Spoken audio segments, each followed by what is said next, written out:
everybody, welcome back to another scary story video. So let's get on with the story called Stairs. In 1984, there lived an old widow lady by herself in a two-story house who was completely immobile and bound to her wheelchair. Ever since the mysterious death of her husband, she required an aid of a carer who would visit her daily to help her with everyday tasks. What made it even more difficult was the fact that it was a two-floor of the house were connected by an old staircase inside. When the old lady needed to move between the two, the carer would have to carry her frail body like an infant up and down the stairs. One day, the police received a call from the widow. There had been a murder. Since the police units were scared at the time, and the murderer had already fled the scene, only one detective was sent out to conduct an initial crime scene report.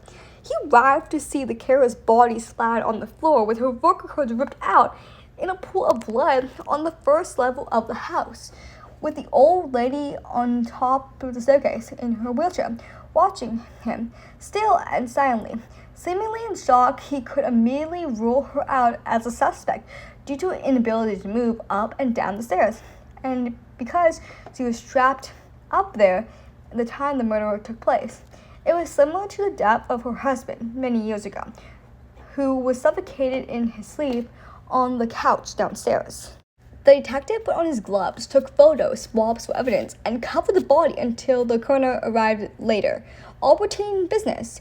He scoped out the downstairs for any clues, then asked the old lady if he could look upstairs.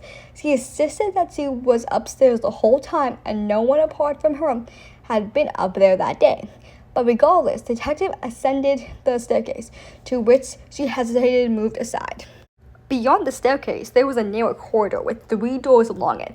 He checked behind each door: the empty bedroom, nothing; the bathroom, nothing. He became anxious as he slowly made his way to the final bedroom, where the old lady slept. He opened it and everything looked normal: a bed, a wardrobe, and a bedside table with a lamp. He checked every wall in horror, as he was not what he discovered, but what he didn't discover that made him stop dead in his track, and slowly reached for his gun in his holster.